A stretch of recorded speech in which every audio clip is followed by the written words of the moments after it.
और शुरुआत करते हैं आज बॉर्डर पर जवानों के साथ नजर आए बॉलीवुड के सुपरस्टार नाना पाटेकर। नाना पाटेकर जम्मू के हीरानगर सेक्टर में इंटरनेशनल बॉर्डर पर जीरो लाइन पर पहुंचे और उन्होंने यहां तैनात बीएसएफ जवानों से मुलाकात की। नाना पाटेकर काफी देर तक जीरो लाइन के नजदीक रहे। खास बात यह थी कि नाना जिस इलाके में पहुंचे थे वहां पाकिस्तान लगातार सीज फायर का उल्लंघन कर रहा है और इसी सेक्टर में बीएसएफ ने चंद दिनों पहले घुसपैठ की 4 कोशिशें नाकाम की थी। नाना पाटेकर से मिलकर बीएसएफ के जवान भी बेहद खुश नजर आए। हम आपको बता दें कि नाना पाटेकर भी टेरिटोरियल आर्मी में सर्व कर चुके हैं। इस समय बॉलीवुड सुपरस्टार नाना पाटेकर खुद इंटरनेशनल बॉर्डर पर पहुंचे हैं और आप देख सकते हैं कि यहाँ पे इस समय वो माउंट पे थे और माउंट पे जाके उन्होंने देखा है कि पाकिस्तान बिल्कुल नज़दीक में यहाँ पर है और आए दिन पाकिस्तान यहीं पे लगातार फायरिंग करता रहता है। और नाना पाटेकर खुद यहाँ पे पहुँचे। आप अंदाज़ा लगा सकते हैं कि पहले स्टार हैं जो BSF की इस इंटरनेशनल बाउंड्री पर यहाँ पर पहुँचे हैं और बिल्कुल नज़दीक से उन्होंने पाकिस्तान को देखा है। उन्हीं से बात करते हैं। सर, बिल्कुल नज़दीक से पाकिस्तान को देखना और इस माउंट से देखना, क्या लगता है आपको कितना BSF के जवान के लिए मुश्किल काम? इनका क्या जिगरा होगा इनका, और बच्चे क्या है, उम्र क्या है, 22-24 साल भी नहीं है उनकी उम्र। तो मुझे लगता है ये देखने के बाद हमको एहसास होना चाहिए ना। यही जो जवान हैं इन्होंने यहाँ पे इन्फिल्ट्रेशन की कई बिड्स को फाइल किया है, कई बड़ा नुकसान पहुँचा सकते थे आतंकवादी। BSF को आपको लगता है कि पूरे देश को सलाम करना चाहिए? नहीं, मैं तो मतलब ये सलाम सिर्फ नहीं करना, सलाम करके यहाँ हाथ वेल्डिंग कर देना चाहिए। नाना पाटेकर को आके यहाँ पे क्या लग रहा है, कितना खतरा महसूस हो रहा है यहाँ? आपको लग रहा है कि नहीं, हम अगर फायरिंग हो गया है ना, मेरे बच्चे हैं, संभालेंगे ना, तो वो तो मुझे कोई दिक्कत नहीं है। आप क्या सोचते हैं किस तरह का जवाब पाकिस्तान को देना चाहिए जब वो इस तरह की फायरिंग करता है? अब मेरे ये बच्चे ही जवाब दे रहे हैं ना, हम क्या जवाब देंगे? हर एक जवान जो BSF का यहाँ पे तैनात है, हर जवान का हौसला नाना पाटेकर ने यहाँ पे बढ़ाया है। वीडियो जर्नलिस्ट एजाज अहमद के साथ शाहनवाज खान, इंडो पाक इंटरनेशनल बॉर्डर, जम्मू। और अब आपको दिखाते हैं कैसे 500 का नोट एक हंगामे का सबब बन गया। दरअसल लखनऊ में एक दुकान के अंदर इस बात को लेकर मारपीट हो गई कि दुकानदार ने 500 रुपए का पुराना नोट लेने से मना कर दिया। इससे नाराज छात्रों ने न केवल दुकानदार को मारा बल्कि उसकी पूरी दुकान तोड़ डाली। तोड़फोड़ की यह घटना CCTV में कैद हो गई। ये तस्वीरों में आप देख सकते हैं। कुछ असामाजिक तत्व वहां पर 500 का नोट लेकर आए। जब उस दुकानदार ने साफ तौर पे इनकार कर दिया कि ये 500 का नोट अब नहीं चलता क्योंकि नोटबंदी का फैसला लागू हो चुका है, तो क्या किया इन असामाजिक तत्वों ने, ये तस्वीरों में आप देख सकते हैं। नोटबंदी के चलते फिर गया फिरौती पर पानी। जी हां, 500 और 1000 के नोटों का चलन बंद होने से एक मासूम के किडनैपर इस कदर घबरा गए कि वो बच्चे को छोड़कर ही भाग गए। और अब इस मासूम का परिवार प्रधानमंत्री नरेंद्र मोदी और उनके इस फैसले का मुरीद हो गया है। देखिए प्रधानमंत्री मोदी के संसदीय क्षेत्र वाराणसी से हमारी ये खास रिपोर्ट।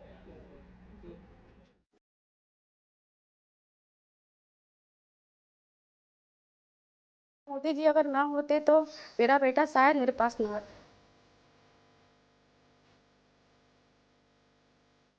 मोदी जी के लिए तो सबके लिए भगवान है। 1000 बार मोदी जी को धन्यवाद दूंगा जिसकी वजह से मेरा बच्चा सकुशल घर पर वापस आया। हमारे पोता के लिए तो बहुत अच्छा हुआ। कल तक इस घर का आंगन अपने चिराग के इंतजार में आंसू बहा रहा था, लेकिन आज यहाँ खुशियां गुनगुना रही है। हर चेहरे पर मुस्कान है और हर जुबान पर सिर्फ एक ही नाम प्रधानमंत्री नरेंद्र मोदी का। वाराणसी के इस परिवार का चश्मो चिराग नोटबंदी के ऐलान से महज कुछ घंटे पहले अगवा कर लिया गया था, लेकिन इससे पहले कि किडनैपर फिरौती के लिए फोन करते PM ने देश में नोटबंदी का ऐलान कर दिया। 500 रुपए और 1000 रुपए के करेंसी नोट लीगल टेंडर नहीं रहेंगे। PM मोदी को भी यह अंदाजा नहीं होगा कि नोटबंदी का उनका फैसला इस घर को उसकी आंखों का तारा लौटा देगा। परिवार का कहना है कि किडनैपर्स के लिए फिरौती की रकम जी का जंजाल बन जाती, इसलिए किडनैपर्स ने संकल्प को बिना फिरौती मांगे ही छोड़ दिया। पूरा परिवार अपने सांसद और देश के प्रधानमंत्री को दिल से दुआ दे रहा है। के लिए तो मैं 1000 बार धन्यवाद दूंगा भाई अपने PM मोदी जी को, जो है कि नोट बंद कर दिया, और वो हमारे लिए काफ़ी लकी रहा। और लकी तो ये देश के लिए भी है, लेकिन हमारे लिए तो उस दिन पहला लकी आदमी तो मैं ही था। इसका श्रेय किसको देती हैं आप? हम तो मोदी जी को देते हैं, उनको लाख लाख धन्यवाद देते हैं कि उनकी वजह से मेरा बेटा मेरे पास है। बहुत बहुत धन्यवाद देते हैं, आजीवन धन्यवाद देते रहेंगे। धन्यवाद की कोई कमी नहीं है उनके लिए। संकल्प की किडनैपिंग उस वक्त हुई थी जब वो अपने दोस्त के घर जा रहा था। वाराणसी से किडनैप हुआ संकल्प फतेहपुर में कूड़ेदान से मिला।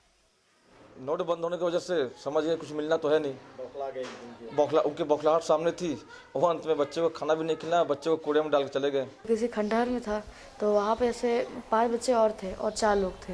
पूरे मामले में सवालों के घेरे में पुलिस भी है।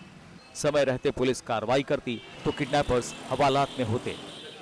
एक संकल्प तो अपने घर लौट आया, लेकिन अभी कई मां हैं जो अपने लाडले के इंतजार में आंसू बहा रही है।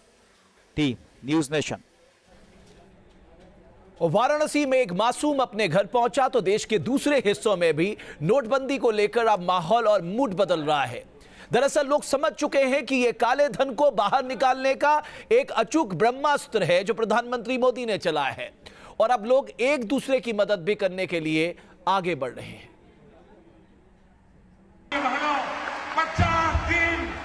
50 दिन मेरी मदद करें, देश 50 दिन मेरी मदद करे। जोर से तालियों के साथ मेरी इस बात को स्वीकार कीजिए। प्रधानमंत्री मोदी की अपील अब रंग ला रही है।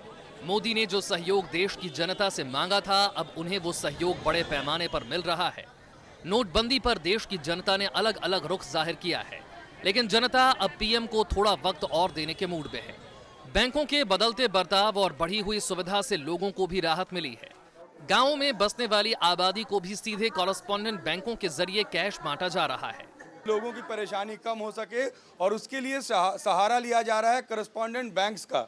हम जिस जगह मौजूद हैं, आप देखिए बड़ी संख्या में जो तमाम ग्रामीण इलाके के लोग हैं वो पहुंचे हुए हैं, और ये कॉरेस्पॉन्डेंट बैंक हैं जहां पर पैसा जमा भी लिया जा रहा है और छोटे अमाउंट लोगों को लेने की जो परमिशन है वो यहाँ पर दी गई है कि आप निकाल सकते हैं। लिमिट्स कॉरेस्पॉन्डेंट बैंक्स के बढ़ाए गए हैं 50,000 रुपये के आसपास, और वो विड्रॉल डेली हो सकता है, तो इससे लोगों को सुविधा होगी। जो ग्रामीण इलाके के रहने वाले, देखिए कितनी बड़ी संख्या में महिलाएं यहाँ पर मौजूद हैं। अगर ये सब बैंक अगर काम करने लगते हैं तो ज़्यादा सहूलियत होगी। अगर ये सब बैंक में पैसा आएगा तो आप लोग को आसानी होगा पैसा निकालने में। बिल्कुल जी, आसानी होगा, इन सब जगह में पैसा आएगा। हाँ, आसानी होती ना था।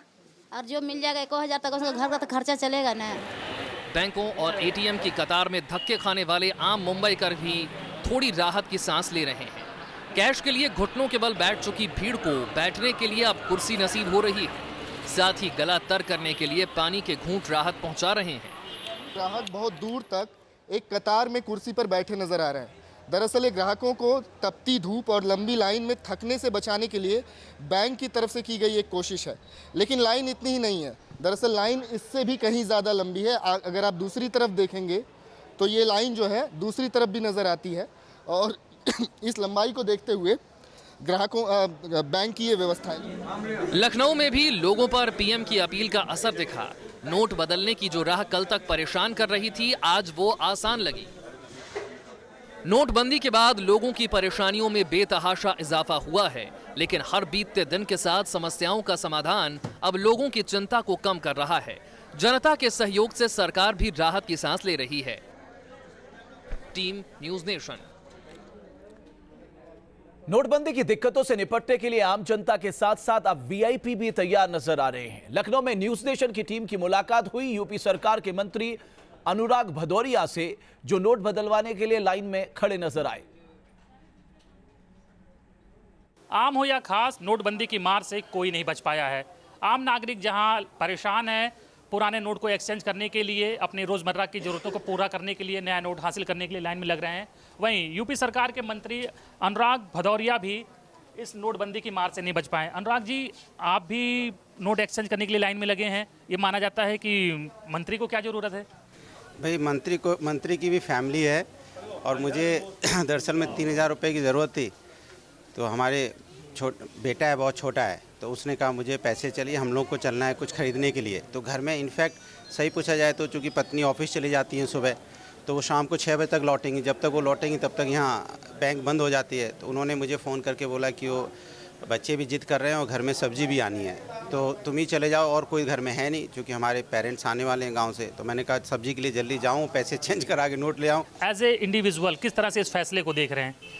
मैं अगर सच में पूछा जाए तो बहुत तकलीफ हो रही है, ऑनेस्टली है। थोड़ी मोहलत देते हैं या कुछ ऐसी रियायत देते हैं जिससे आम आदमी इतना परेशान ना होता? भाई आम आदमी के लिए कुछ उन्होंने जो स्टेप उठाया है कोई बुरा स्टेप नहीं है, लेकिन उन्हें ये तय कर लेना चाहिए था कि इसकी कैसे हम इसको क्रियान्वित करें जिससे कि हम आम आदमी को तकलीफ ना हो पाए।